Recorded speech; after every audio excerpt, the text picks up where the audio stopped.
વિદ્યાર્થી મિત્રો, તમે જાણો છો કે આપણે પાછલા વર્ષોની અંદર પરીક્ષાઓમાં જે પ્રશ્નો પૂછાયા હોય એનો અભ્યાસ જે છે એ આપણી આગામી પરીક્ષા માટે બહુ જ અગત્યનો હોય છે.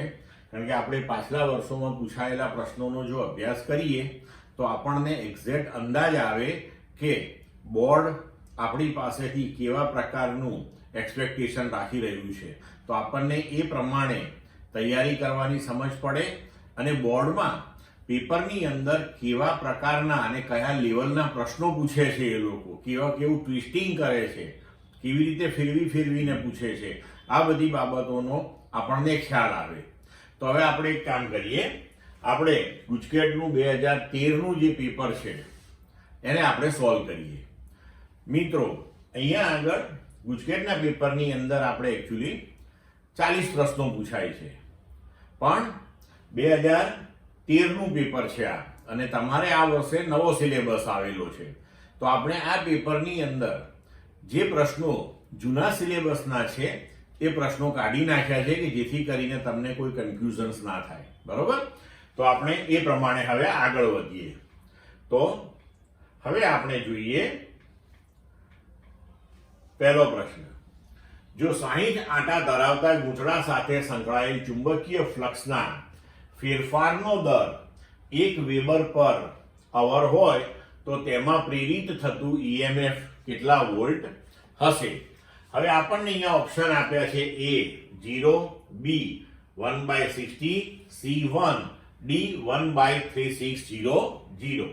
હવે તમે જુઓ કે અહીં આપણને આંટાઓની સંખ્યા આપેલી છે, ચુંબકીય ફ્લક્સના ફેરફારનો દર આપેલો છે, અને આપણને કેટલું EMF ઉત્પન્ન થાય છે તે પૂછેલું છે. તો નંબર ઓફ ટર્ન્સ એટલે કે આંટાઓની સંખ્યા 60 અને d∅dt. હવે તમે જુઓ કે તમને 1 વેબર પર અવર આપ્યું છે, તો એ આપણે SI પદ્ધતિ પ્રમાણે એકમ વિચારીએ તો વેબર પર સેકન્ડ જોઈએ, એટલે 1 કલાક બરાબર 3600 સેકન્ડ.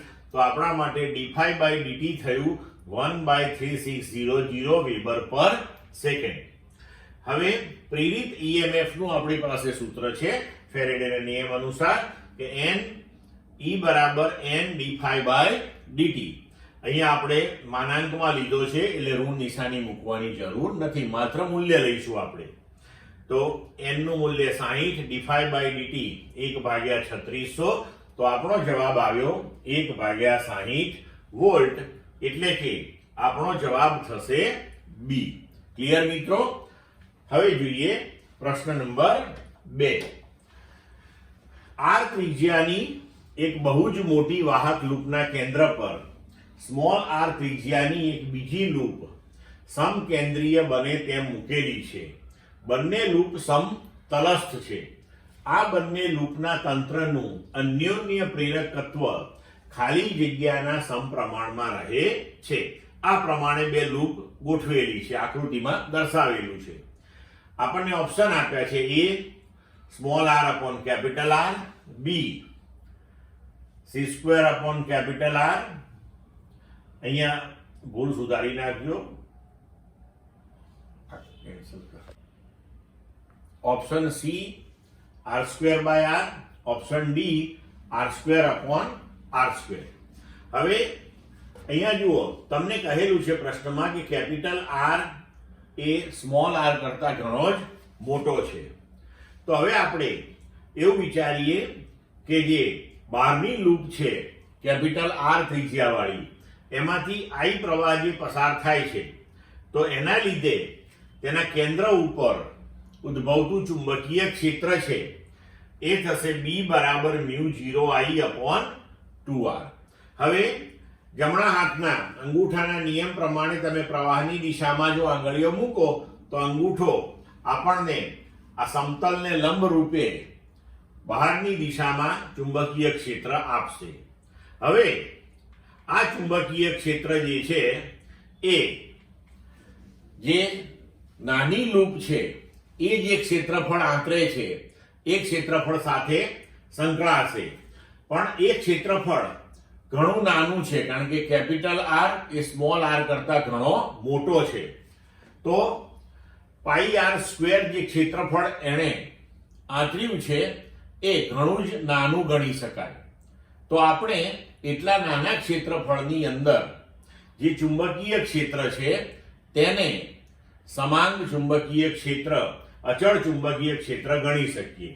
તો હવે નાની લૂપ સાથે સંકળાયેલું ફ્લક્સ ફાઈ બરાબર બી એ કોસ થીટા.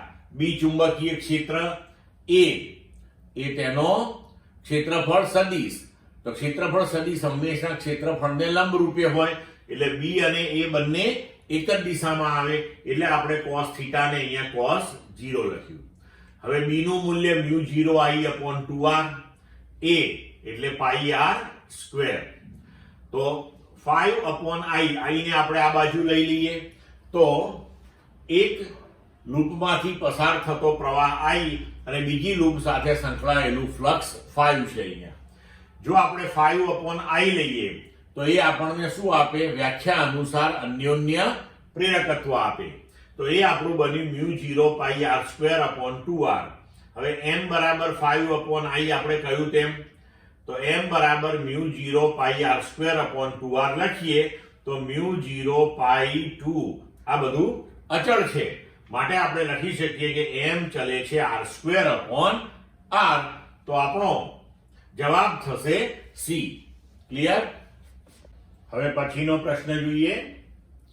એક ડીસી પરિપથમાં શુદ્ધ કેપેસિટરનું કેપેસિટન્સ 1 ફેરાડ છે, તો તેનો કેપેસિટિવ રિએક્ટન્સ કેટલો હશે? આપણને ઓપ્શન આપ્યા છે A 0, B 1 ઓહ્મ, C અનંત અને D 1/8 ઓહ્મ.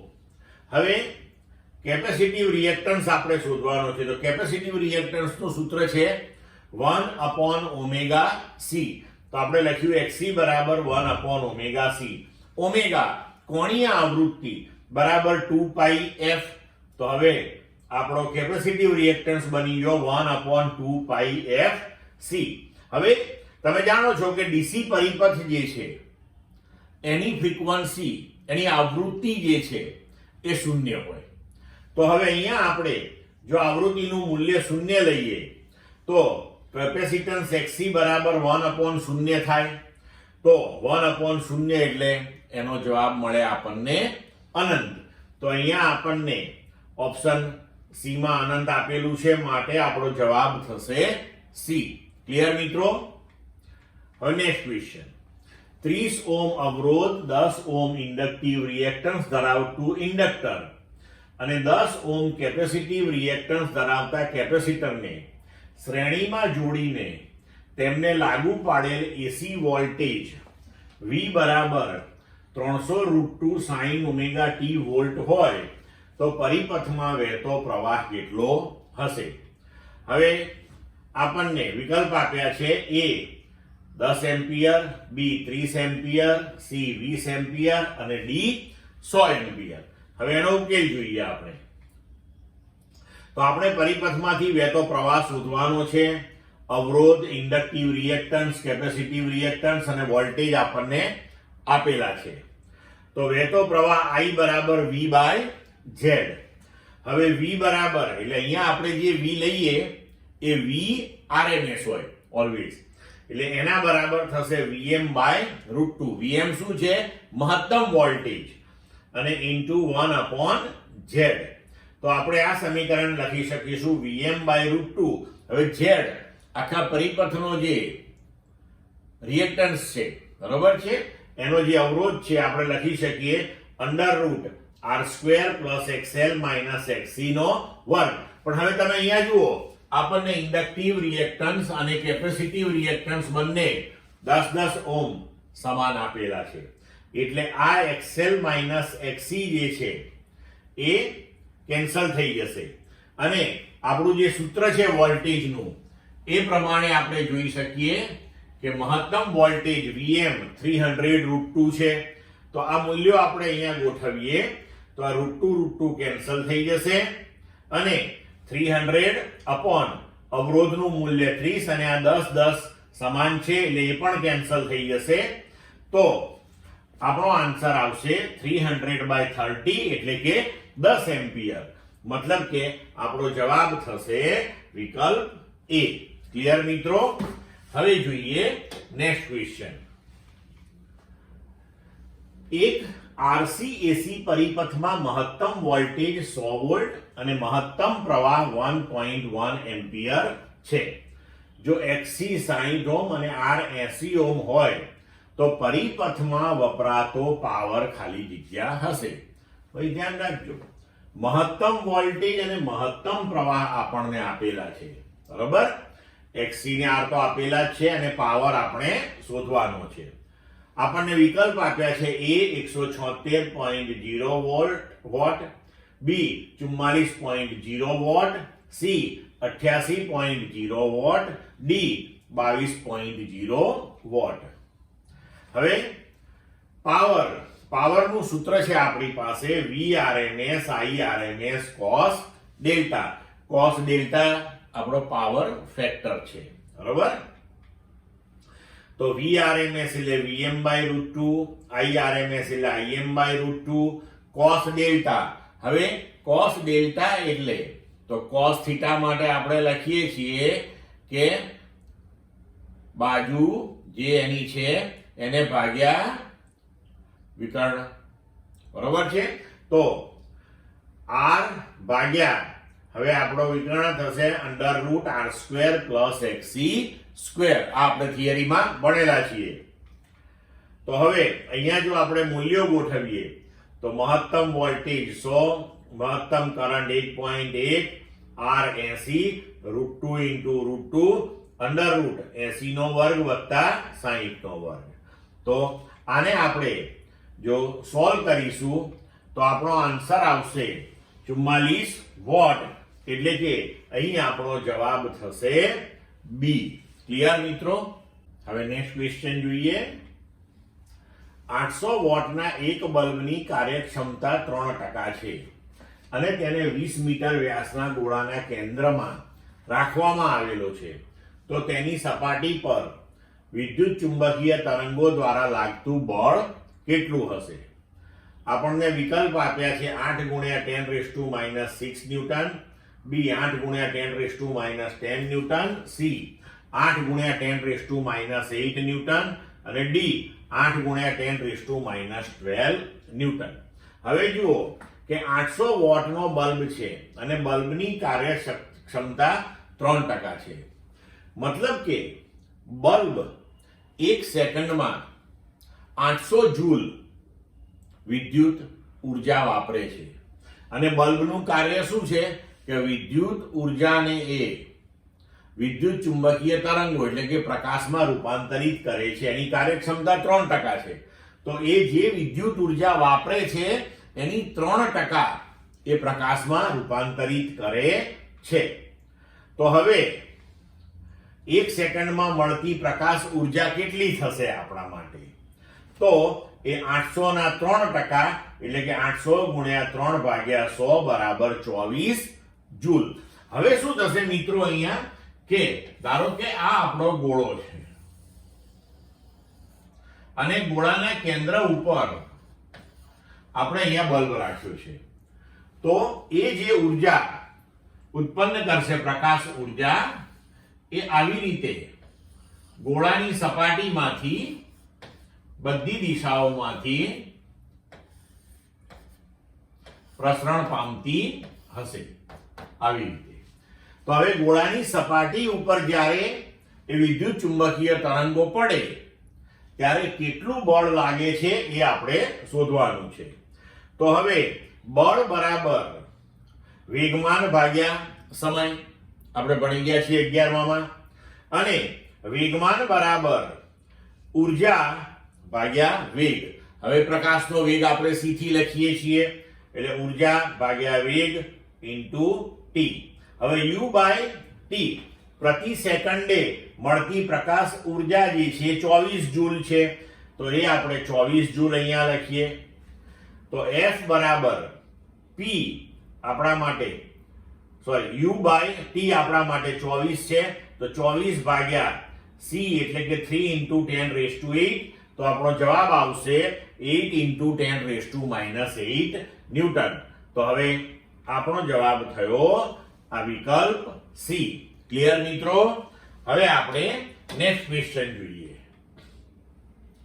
ખોરાક રાંધવા અથવા ગરમ કરવા માઇક્રોવેવ ઓવનમાં માઇક્રોવેવ કઈ આવૃત્તિનો ઉપયોગ કરે છે? એ 0.915 ગીગાહર્ટ્ઝ, બી 0.651 ગીગાહર્ટ્ઝ, સી 0.501 ગીગાહર્ટ્ઝ અને ડી 0.5051 ગીગાહર્ટ્ઝ. હવે આ માઇક્રોવેવ એ કઈ આવૃત્તિનો ઉપયોગ કરે છે તે આપણને સીધું જ વિદ્યુત ચુંબકીય તરંગોના ચેપ્ટરની અંદર થિયરીની અંદર આપેલું છે કે જ્યાં આપણને વિદ્યુત ચુંબકીય તરંગોનો જે વર્ણપટ છે એના જે જુદા જુદા વિભાગો છે અને એ વિભાગોમાં જે આવૃત્તિઓ સમાવિષ્ટ કરવામાં આવી છે તેના ઉપયોગો આપણને ત્યાં આપેલા છે અને ત્યાં લખેલું છે કે કઈ કઈ આવૃત્તિઓ ક્યાં વપરાય છે. તો તેને અનુરૂપ આપણે કહી શકીએ કે 0.915 ગીગાહર્ટ્ઝ નો ઉપયોગ થાય છે. એટલે કે આપણો જવાબ આવશે અહીંયા વિકલ્પ એ. ક્લિયર મિત્રો? હવે નેક્સ્ટ ક્વેશ્ચન. ઇલેક્ટ્રોન માઇક્રોસ્કોપમાં ઇલેક્ટ્રોનની નીચેનામાંથી કઈ લાક્ષણિકતા ઉપયોગમાં લેવામાં આવે છે? એ તરંગ પ્રકૃતિ, બી ઋણ વિદ્યુતભાર, સી સ્પિન, ડી આપેલ પૈકી એક પણ નહીં. તો માઇક્રોસ્કોપની અંદર ઇલેક્ટ્રોન જે છે એ તરંગ સ્વરૂપે વર્તે છે. એટલે કે આપણે એવું કહી શકીએ કે એની તરંગ પ્રકૃતિ એ લાક્ષણિકતાનો એમાં ઉપયોગ કરવામાં આવે છે. થિયરીની અંદર આપણને સમજ પડેલી છે આ વસ્તુની. તો આપણો વિકલ્પ થશે એ. હવે નેક્સ્ટ ક્વેશ્ચન. યંગના પ્રયોગની ગોઠવણીમાં 1.5 વક્રીભવનાંક વાળી કાચની પ્લેટ દાખલ કરવામાં આવે ત્યારે 6000 એંગસ્ટ્રોમ તરંગ લંબાઈના પ્રકાશથી મળતી વ્યતિકરણ ભાતની મધ્યસ્થ શલાકા ચોથી અપ્રકાશિત શલાકા પર સંપાત થાય છે તો કાચની પ્લેટની જાડાઈ કેટલી હશે? આપણને વિકલ્પ આપ્યા છે. A 6 × 10⁻⁶ metre, B 4.5 × 10⁻⁶ metre, C 4.2 × 10⁻⁶ metre, D 4.8 × 10⁻⁶ metre. હવે આપણે જોઈએ.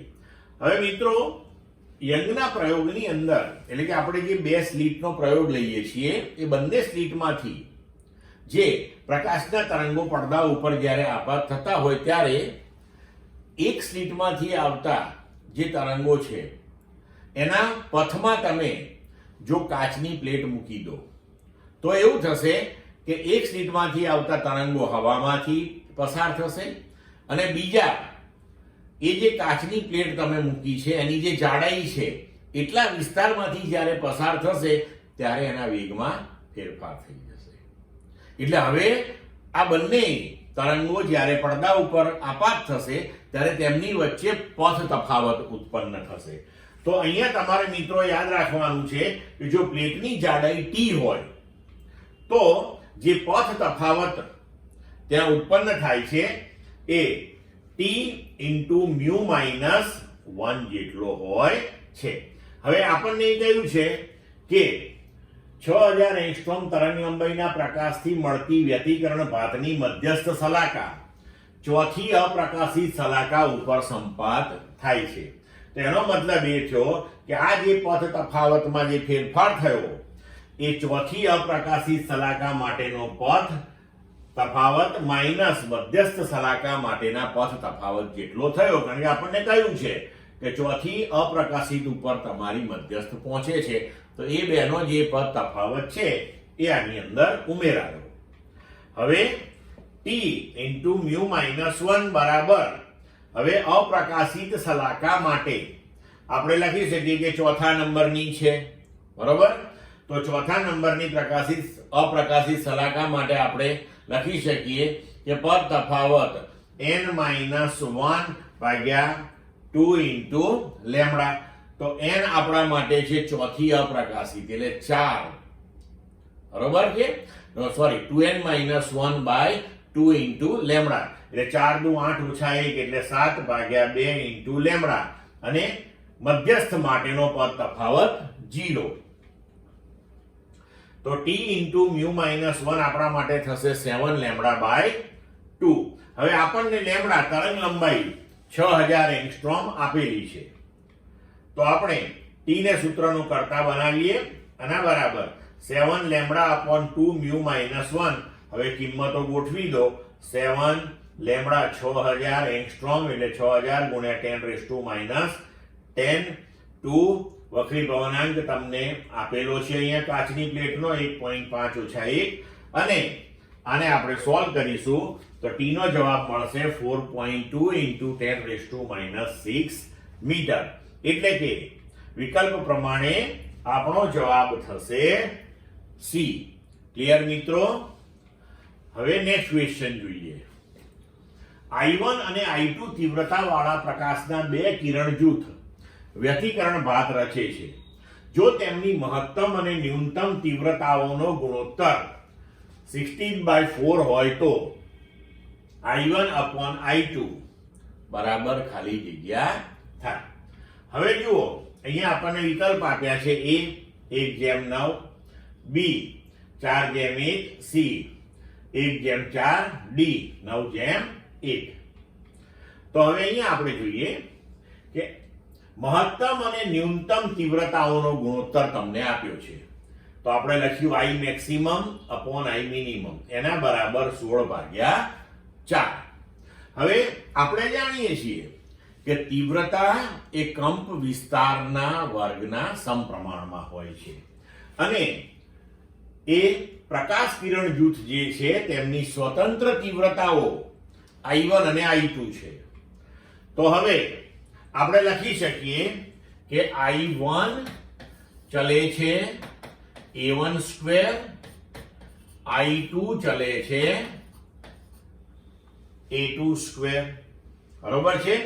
હવે જ્યારે આ બંને કિરણ જૂથ એકબીજા ઉપર સંપાત થશે ત્યારે સહાયક સ્થિતિમાં મહત્તમ કંપ વિસ્તાર આપણને A1 વત્તા A2 મળશે, અને લઘુત્તમ કંપ વિસ્તાર આપણને A1 માઇનસ A2 મળે.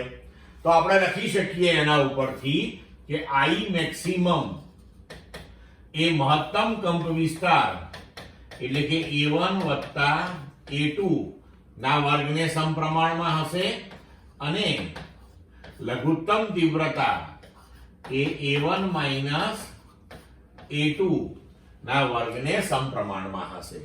તો આપણે લખી શકીએ કે I મેક્સિમમ ચલે છે A1 plus A2 square, I minimum ચલે છે A1 માઇનસ A2 સ્ક્વેર બરાબર 16/4.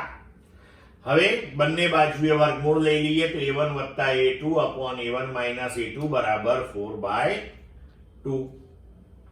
તો 2A1 અપોન 2A2 આપણે અહીંયા આગળ યોગ વિયોગ પ્રમાણ લઈને કરી શકીએ, બરાબર 6/2. તો આપણો જવાબ અહીંયા થશે A1 અપોન A2 બરાબર 3. હવે આપણે અહીંયા આગળ લખ્યું કે I1 ચલે છે A1 સ્ક્વેર, I2 ચલે છે A2 સ્ક્વેર. તો અહીંયા બંને બાજુ વર્ગ લઈ લઈએ. A1 square upon A2 square બરાબર 9. તો હવે લખી શકીએ કે I1 અપોન I2 બરાબર 9/1. તો હવે આપણો વિકલ્પ થશે D, એટલે કે જવાબ આપણો થશે D. ક્લિયર મિત્રો? ચલો હવે નેક્સ્ટ ક્વેશ્ચન જોઈએ. ન્યુક્લિયસની સરેરાશ ઘનતાનું મૂલ્ય પાણીની ઘનતા કરતા ખાલી જગ્યા ગણું છે.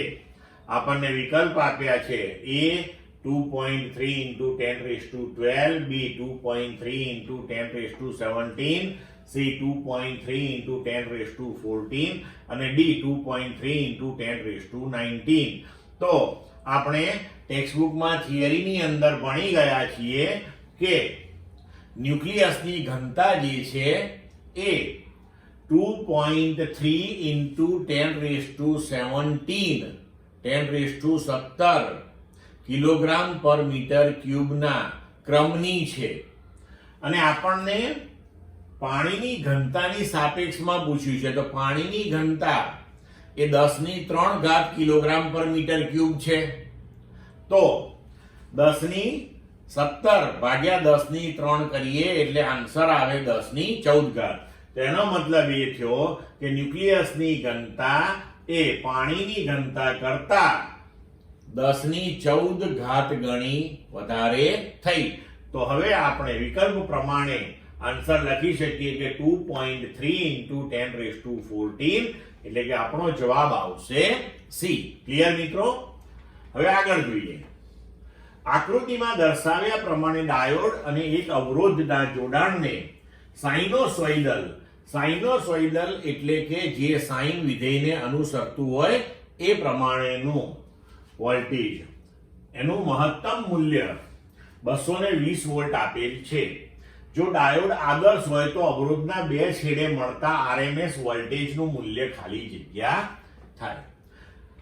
હવે આપણને વિકલ્પ આપ્યા છે A 110, B 110 ભાગ્યા √2, C 220, D 220 ભાગ્યા √2. હવે અહીંયા મિત્રો આપણને ડાયોડ આદર્શ આપેલો છે.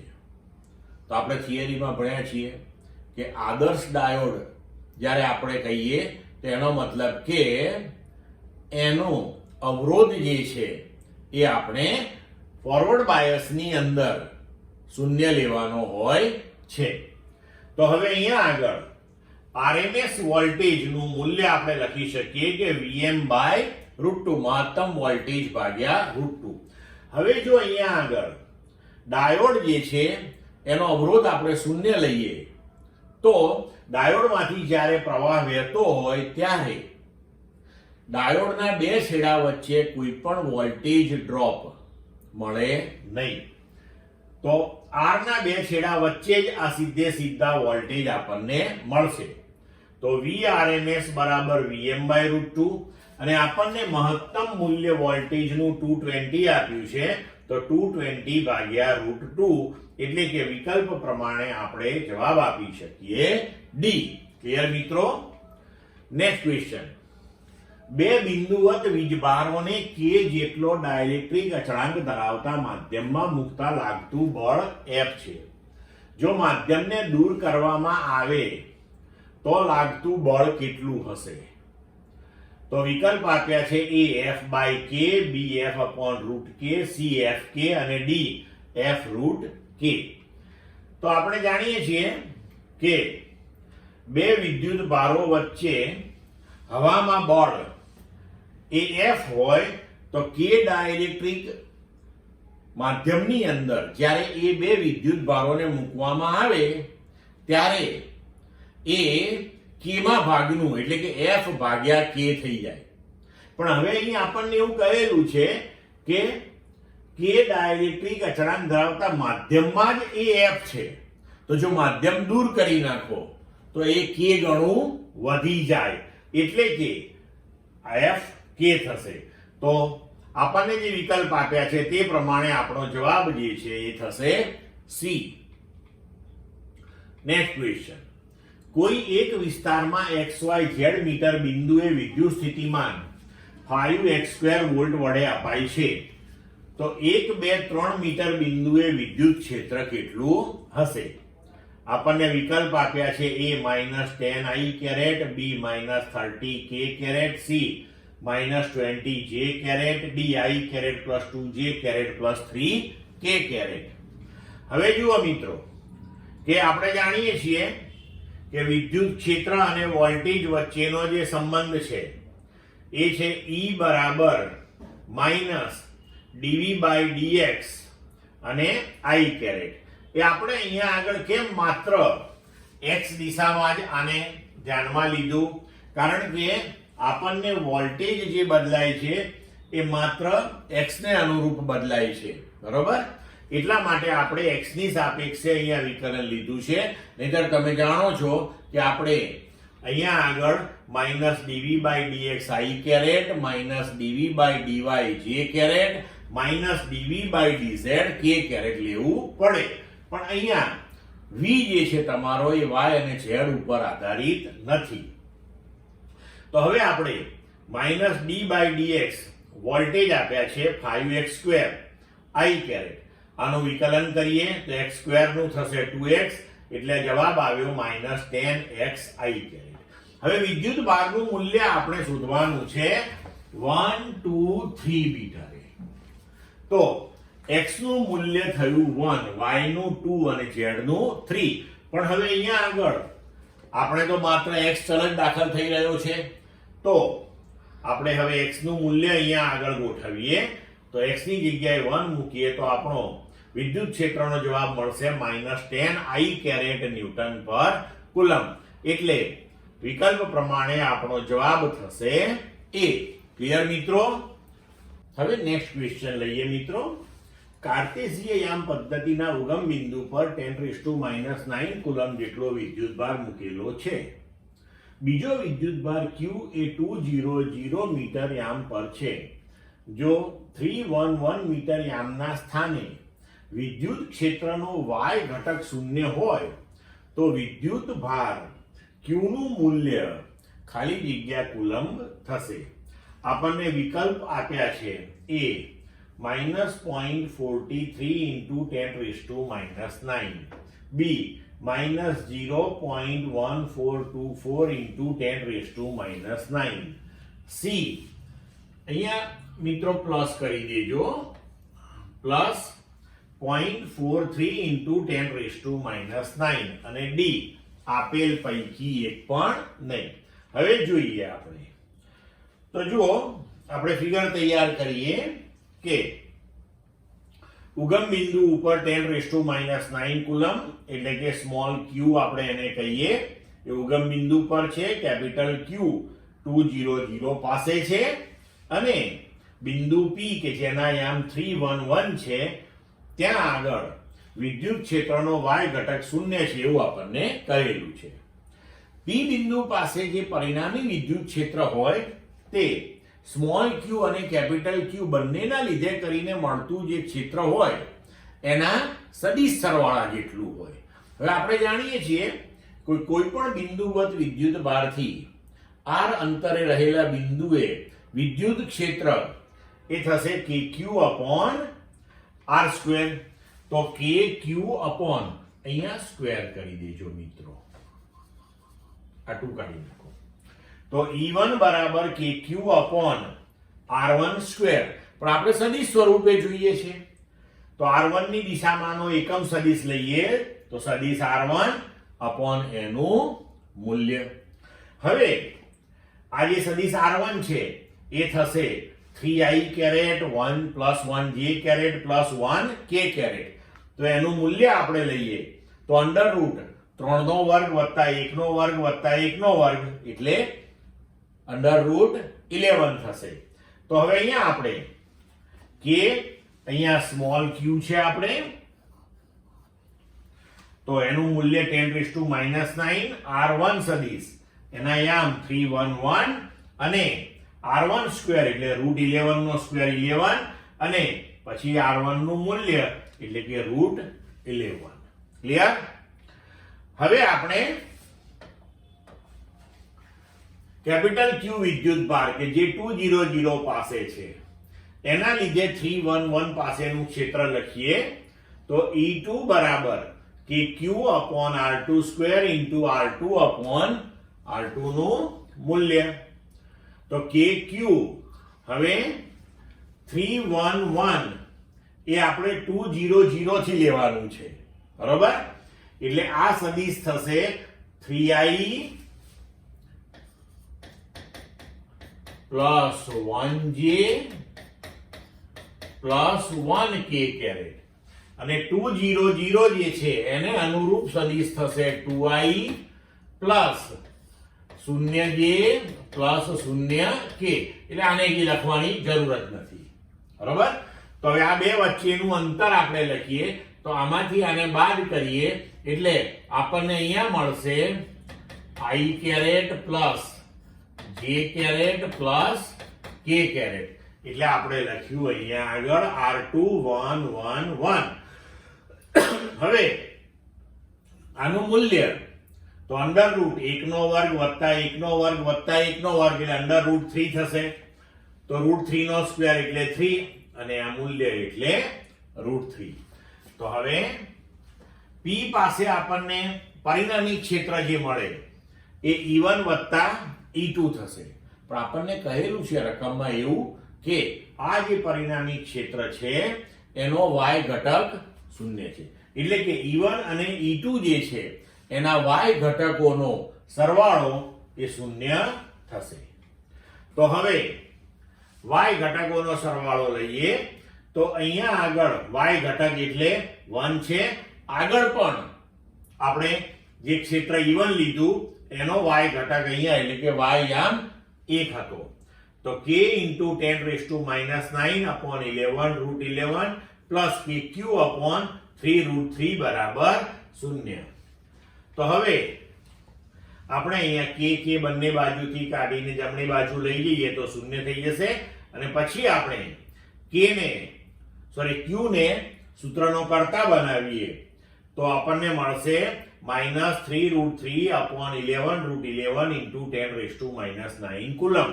હવે આને તમે ઉકેલશો તો જવાબ આવશે -0.1424 into 10⁻⁹ કુલમ. આ તમે સરળતાથી કેલ્ક્યુલેટરથી કરી શકશો ગણિત, કારણ કે આપણને કેલ્ક્યુલેટર વાપરવાની ગુજકેટમાં છૂટ છે. તો હવે વિકલ્પ પ્રમાણે આપણો જવાબ થશે બી. ક્લિયર મિત્રો? Next question. +16 માઇક્રોકુલમ અને -9 માઇક્રોકુલમના બે બિંદુવત વિદ્યુત ભારો હવામાં એકબીજાથી 10 સેન્ટીમીટર અંતરે રહેલા છે. -9 માઇક્રોકુલમના વીજભારથી ખાલી જગ્યા અંતરે આવેલા બિંદુ પાસે પરિણામી વિદ્યુત ક્ષેત્ર 0 થશે. વિકલ્પો આપ્યા છે A 30 centimetre, B 20 centimetre, C 10 centimetre અને D 40 સેન્ટીમીટર. તો હવે જોઈએ આપણે, જુઓ કે Q1 અને Q2 આ બે વિદ્યુત ભારો આપણા એની વચ્ચેનું અંતર 10 સેન્ટીમીટર છે. તો હવે -9 માઇક્રોકુલમ એટલે આપણે આ જે Q2 વિદ્યુત ભાર છે એને આપણે -9 માઇક્રોકુલમ લઈ લઈએ અને Q1 જે છે એને આપણે +16 માઇક્રોકુલમ લઈએ. બરોબર? તો આપણે જાણીએ છીએ કે પરિણામી વિદ્યુત ક્ષેત્ર એ 0 ક્યારે થાય કે કોઈ પણ બિંદુએ બંને વિદ્યુત ક્ષેત્ર પરસ્પર વિરુદ્ધ દિશામાં હોય અને સમાન મૂલ્યના હોય. તો હવે એક વિદ્યુત ભાર ધન છે ને બીજો ઋણ છે એટલે આપણને તટસ્થ બિંદુ એટલે કે એવું બિંદુ કે જ્યાં પરિણામી ક્ષેત્ર 0 થાય એ આ બેની વચ્ચે મળશે નહીં. કારણ કે બેની વચ્ચે તમે કોઈ પણ બિંદુ લો તો આ ધન વિદ્યુત ભાર, ધારો કે આપણે આ બિંદુ લઈએ તો ધન વિદ્યુત ભારનું ક્ષેત્ર એ બહાર નીકળતી દિશામાં, ઋણ વિદ્યુત ભારનું ક્ષેત્ર એ વિદ્યુત ભાર તરફ. તો બંને ક્ષેત્રો એક જ દિશામાં થશે એટલે ક્યારેય આપણને 0 ક્ષેત્ર મળે નહીં.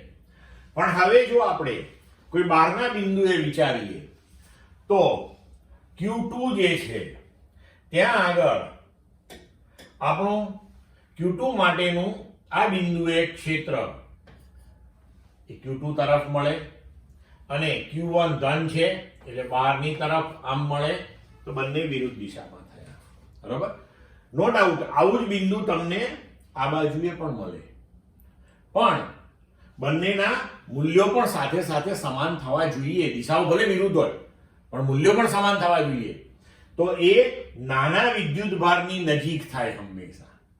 તો હવે અહીંયા નાનો વિદ્યુત ભાર આ બેમાંથી આ છે એટલે આપણે આ તરફ એ બિંદુ લીધું અને આપણે કહ્યું કે Q2 થી એટલે કે -9 માઇક્રોકુલમ થી x સેન્ટીમીટરે ધારો કે આ 0 થાય છે. તો હવે આપણે Q1 અને Q2 વિજાતીય છેડે લખ્યું કે પરિણામી વિદ્યુત ક્ષેત્ર 0 થાય તેવું બિંદુ બંને વિદ્યુત ભારોને જોડતી રેખા પર અને નાના મૂલ્યના વિદ્યુત ભારની નજીક અને બંનેની વચ્ચે નહીં પણ બહારની બાજુએ મળશે. તો હવે એ અંતર આપણે ધારો કે x સેન્ટીમીટર લીધું. તો Q1 એનાથી આ બિંદુ જે છે એનું અંતર થયું 10 + x સેન્ટીમીટર અને Q2 થી x, તો એ બંનેનું ક્ષેત્ર આપણે લખી શકીએ કે Q/r² સૂત્ર પ્રમાણે કે Q1/10 + x² + KQ2/x² = 0. હવે અહીંયા આપણે આને k ને જો કોમન કાઢીને જમણી બાજુએ લઈ લઈએ તો એ શૂન્ય થઈ જશે અને પછી જો આપણે અહીંયા મૂલ્યો ગોઠવી અને જો આને ઉકેલીએ તો આપણને મળશે 4x = 3 × 10 + x અને એને જ્યારે તમે ઉકેલશો ત્યારે જવાબ મળશે x = 30 સેન્ટીમીટર. એટલે વિકલ્પ પ્રમાણે આપણે લખી શકીએ કે આપણો જવાબ થયો A. ક્લિયર મિત્રો? હવે નેક્સ્ટ ક્વેશ્ચન. Q1 અને Q2 વિદ્યુતભાર ધરાવતા તથા અનુક્રમે A અને B ત્રિજ્યાઓ ધરાવતા ધાતુના બે ગોળાઓને એકબીજાથી ખૂબ જ દૂર મૂકીને વાહક તારથી જોડેલા છે. તેમના પરનો કુલ વિદ્યુતભાર Q છે. તો દરેક ગોળાનું સ્થિતિમાન કેટલું હશે? વિકલ્પ આપ્યા છે આપણને કે QA/B, પછી B કે Q/A + B, C કે Q × B/A, D કે Q/A - B. તો હવે આપણે જાણીએ છીએ કે જો બે ગોળા જે છે એની ઉપરનો કુલ વિદ્યુતભાર Q છે. એ બંને ઉપરના વિદ્યુતભારોનો સરવાળો Q છે, કેપિટલ Q. હવે એને તમે તારથી જોડી દીધા છે તો વિદ્યુતભારની વહેંચણી એવી રીતના થશે બંને ઉપર કે જેથી કરીને બંનેનું વિદ્યુત સ્થિતિમાન એક સરખું થાય. કારણ કે જ્યાં સુધી સ્થિતિમાન સરખું નહીં હોય ત્યાં સુધી ઊંચા સ્થિતિમાનથી નીચા સ્થિતિમાન તરફ વિદ્યુતભાર જે છે એ ટ્રાન્સફર થતો રહેશે. તો અહીં આપણે Q1 અને Q2 એ બંને ઉપરના વિદ્યુતભારો આપણને આપેલા છે. તો હવે જોઈએ આપણે કે Q1 + Q2 = Q કુલ વિદ્યુતભાર. બંને ગોળાને વાહક તારથી જોડેલા છે. સપાટી પરના સ્થિતિમાનો કેવા હોય? સરખા હોય. તો વિદ્યુત સ્થિતિમાન સપાટી પરનું એટલે કે Q/r. તો એ પ્રમાણે એકની ત્રિજ્યા A છે ને બીજાની B છે. તો કે Q1/A = કે Q2/B. બંને પરનું સ્થિતિમાન સમાન. ધારો કે આપણે એને નામ આપી દઈએ V વોલ્ટ. તો Q1/Q2 = A/B થશે. હવે અહીં આપણે લખી શકીએ Q1 + Q2/Q2 = A/B/B. જો પ્રમાણ લીધું આપણે. હવે Q1 + Q2 એ કેપિટલ Q છે. તો કેપિટલ Q/Q2 = A/B/B. હવે અહીંયા જુઓ તમે કે આપણી પાસે કે Q2/B એના બરાબર V છે. તો Q2/B એના બરાબર અહીંયા તમે લખી શકો કે Q/A + B. હવે આ મૂલ્ય આપણે અહીંયા મૂકી દઈએ તો V = કે Q2/B. Q2/B ની મૂલ્ય મૂકી દો તો કે Q/A + B. તો હવે અહીંયા આગળ આપણને બંને ગોળા પર નું સ્થિતિમાન જે છે એ મળી ગયું કે Q/A + B. તો હવે આપણા વિકલ્પ પ્રમાણે આપણે જવાબ આપી શકીશું B. ક્લિયર મિત્રો? હવે નેક્સ્ટ ક્વેશ્ચન. આકૃતિમાં દર્શાવેલ દરેક પ્લેટનું ક્ષેત્રફળ A અને ક્રમિક પ્લેટો વચ્ચેનું અંતર D છે. તો A અને B બિંદુઓ વચ્ચેનું સમતુલ્ય કેપેસિટન્સ કેટલું હશે? તો આ પ્રમાણે આપણને પ્લેટો જોડીને આપેલી છે અને વિકલ્પ આપ્યા છે. A 2/3 ε0 A/D, B 3/2 ε0 A/D, C ε0 A/D અને D આપેલ પૈકી એક પણ નહીં. હવે અહીંયા જુઓ મિત્રો કે આ જે પ્લેટો આપણને અહીંયા જોડીને આપી છે એ પ્રમાણે કેટલા કેપેસિટર થાય અને કેવી રીતે જોડાયેલા છે એને અનુરૂપ આપણે એક સમતુલ્ય પરિપથ તૈયાર કરવો પડે. તો હવે જો આમાં A અને B ની વચ્ચે આ જોડાણ છે બધું. તો આપણે શું કરવાનું, આવા કોઈ બી પ્રશ્નો આવે આ પ્રમાણેની જુદી જુદી ડિઝાઇન કરી આપે એ લોકો તમને, તો બિંદુ A અને B ની વચ્ચે આપણે શોધવાનું છે. તો આપણે શું કરવાનું કે પહેલા બિંદુ A અને પછી બિંદુ B આવી રીતે લઈ લેવાના. હવે જુઓ કે બિંદુ A પાસે 2 નંબરની પ્લેટ જોડેલી છે. તો આપણે એક પ્લેટ અહીંયા લઈ લઈએ, એને 2 નંબર આપી દઈએ અને A સાથે જોડેલી છે. એની સાથે સમાંતરે 1 નંબરની પ્લેટ છે. તો 2 ની સાથે સમાંતરે અહીં આપણે 1 નંબરની પ્લેટ મૂકી દઈએ. હવે 1 નંબરની પ્લેટ પાછી 3 નંબરની પ્લેટ સાથે જોડીને આપેલી છે આપણને, બરોબર છે. તો 1 નંબરની પ્લેટ સાથે આપણે આવી રીતે 3 નંબરની પ્લેટ જોડી દઈએ અને 3 અને 4 પાછા સમાંતરે આપ્યા છે.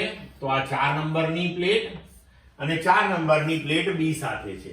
પણ અહીંયા 2 નંબર અને 3 નંબરની પ્લેટ જે છે એ પણ પાછી એકબીજાને સમાંતર રહી અને કેપેસિટર રચે છે. તો આપણે અહીંયા એક એક્સ્ટ્રા 2 નંબરની પ્લેટ લેવી પડશે. તો 2 નંબરની પ્લેટ આપણે 2 ની સાથે જોડેલી બતાવી એટલે બંને એક જ થઈ ગઈ. એની સાથે 3 નંબરની પ્લેટ જે છે એ સમાંતરે છે. તો આ બીજી 3 નંબરની પ્લેટ એ સમાંતરે મૂકી. પણ 3 નંબરની પ્લેટ પાછી ક્યાં જોડાયેલી છે? એક સાથે. તો આ એક અહીંયા છે. તો અહીંથી આપણે આ 3 નંબરની પ્લેટને એની સાથે જોડી દઈએ. તો કુલ અહીંયા 3 કેપેસિટર તૈયાર થયા. એમાંથી 2 સમાંતરમાં અને સમાંતર જોડાણની સાથે એક કેપેસિટર શ્રેણીમાં જોડેલું છે. સમજ પડી મિત્રો? તો હવે આખો સમતુલ્ય પરિપથ આપણો આ પ્રમાણેનો તૈયાર થયો. હવે જુઓ કે આ કેપેસિટર, તો એનું થશે એપ્સાઇલોન 0a/d કેપેસિટન્સ. આનું પણ એપ્સાઇલોન 0a/d અને આનું પણ એપ્સાઇલોન 0a/d. તો આ સમાંતરમાં છે. તો આ આખું જે છે એ આપણને કુલ કેપેસિટન્સ આપશે. સમાંતર જોડાણમાં હોય એટલે બંનેનું કુલ કેપેસિટન્સ એમના સરવાળા જેટલું થશે. એટલે હવે આખા જોડાણનું જે છે એ થશે 2 એપ્સાઇલોન 0a/d અને એની સાથે આ શ્રેણીમાં છે એટલે એપ્સાઇલોન 0a/d માત્ર. હવે 2 એપ્સાઇલોન 0a/d ને એપ્સાઇલોન 0a/d શ્રેણીમાં છે. તો પરિણામી શું થશે? તો 1/c બરાબર 1/c1 વત્તા 1/c2. એ પ્રમાણે આપણે હવે જો લખીએ તો c બરાબર c1 c2 upon c1 plus c2. આ રીતે પણ તમે લઈ શકો. અથવા તો તમારે જો આ રીતે લખવું હોય કે 1/c બરાબર 1/c1 વત્તા 1/c2 તો પણ લખી શકાય. તો 1/c બરાબર, હવે 1/c1 એટલે અહીંયા હતું આપણું 2f 1/2 એપ્સાઇલોન 0a/d વત્તા 1/એપ્સાઇલોન 0a/d. તો આના બરાબર થઈ જશે d/2 એપ્સાઇલોન 0a વત્તા d/એપ્સાઇલોન 0a. હવે આમાંથી આપણે તો હવે થશે d/એપ્સાઇલોન 0a into 1/2 plus 1. આના બરાબર d/એપ્સાઇલોન 0a into અહીંયા 2 લસા લઈ લઈએ તો 3/2. આ થયું આપણું 1/c. આનું વ્યસ્ત કરી નાખીએ તો હવે આપણું c થઈ જશે 2/3 એપ્સાઇલોન 0a/d. એનો મતલબ કે હવે વિકલ્પ પ્રમાણે આપણો જવાબ થઈ ગયો A. ક્લિયર મિત્રો? ચાલો નેક્સ્ટ ક્વેશ્ચન મિત્રો. તમને દરેકનો 1 ઓહ્મ અવરોધ હોય તેવા 10 એક સમાન અવરોધો આપેલા છે. પ્રથમ તેમનું જોડાણ એવી રીતે કરવામાં આવે છે કે જેથી સમતુલ્ય અવરોધ લઘુત્તમ બને. ત્યારબાદ સમતુલ્ય અવરોધ મહત્તમ બને તે રીતે આ અવરોધોને જોડવામાં આવે છે. તો લઘુત્તમ અવરોધ અને મહત્તમ અવરોધનો ગુણોત્તર ખાલી જગ્યા થશે. વિકલ્પ આપ્યા છે A 1/10, B 1/1000, C 1/50, D 1/100. હવે અહીંયા જુઓ, 1 ઓહ્મ અવરોધ હોય એવા 10 અવરોધ છે. તો પ્રથમ તેમનું જોડાણ એવી રીતે કરાય છે કે સમતુલ્ય અવરોધ લઘુત્તમ બને છે. આપણે જાણીએ છીએ કે સમતુલ્ય અવરોધ લઘુત્તમ ક્યારે બને કે જ્યારે બધા જ અવરોધોને સમાંતરમાં જોડવામાં આવે. બરોબર? તો 10 અવરોધ સમાન મૂલ્યના છે અને એમને સમાંતર જોડીએ છીએ તો એનું જે પરિણામી બનશે એ 1/10. બરોબર? અવરોધનું મૂલ્ય 1 અને અવરોધોની સંખ્યા 10. હવે સમતુલ્ય અવરોધ મહત્તમ બને તેવી રીતે એને જોડ્યા છે. તો શ્રેણી જોડાણની અંદર સમતુલ્ય અવરોધ મહત્તમ બને. 10 અવરોધ, દરેકનું મૂલ્ય 1, તમે શ્રેણીમાં જોડી દો તો કુલ થઈ ગયો 10 ઓહ્મ. હવે આપણે લઘુત્તમ અને મહત્તમ એનો ગુણોત્તર લેવાનો છે. એટલે કે R મિનિમમ ભાગ્યા R મેક્સિમમ બરાબર 1/10/10. એટલે આપણો જવાબ થશે 1/100. એટલે વિકલ્પ પ્રમાણે આપણો જવાબ થશે D. મિત્રો ક્લિયર? ચલો હવે નેક્સ્ટ ક્વેશ્ચન. 4 એક સમાન અવરોધોને શ્રેણીમાં એક બેટરી સાથે જોડતા 20 વોટ પાવર વપરાય છે. જો આ ચારેય અવરોધોને સમાંતરમાં તે જ બેટરી સાથે જોડવામાં આવે તો કેટલો પાવર વપરાશે? હવે આપણને વિકલ્પ આપ્યા છે. A 80 watt, B 100 watt, C 5 watt અને D 320 વોટ. તો આપણે થિયરીમાં ભણી ગયા છીએ કે શ્રેણી જોડાણની અંદર વપરાતો સમતુલ્ય પાવર જે છે એ 1/P બરાબર 1/P1 plus 1/P2 and so on. આવી રીતે આપણે લખીએ છીએ. તો હવે આપણને અહીં આપેલું છે કે સમતુલ્ય પાવર 20 વોટ છે. એટલે 1/20 બરાબર. હવે આ ચારે ચાર અવરોધ જે છે એના મૂલ્યો સમાન છે.